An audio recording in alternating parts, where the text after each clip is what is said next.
This is Norma Davey with your Mobile Minute. Are you a Facebook user and sometimes want to only post to your business colleagues versus your friends?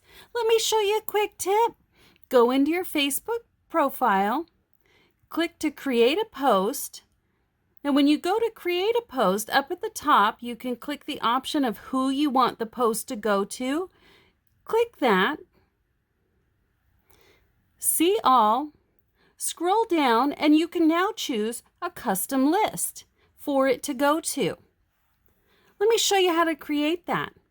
Go into your Facebook profile, click your friends option, choose a friend, click the three-dot option, click the friend and edit friend list, and now you can choose which list you would like to add them to. So when you go to make a post with that category, it will be shown up in their newsfeed. If you found this tip helpful, be sure and give it a thumbs up. Thank you for watching Your Mobile Minute.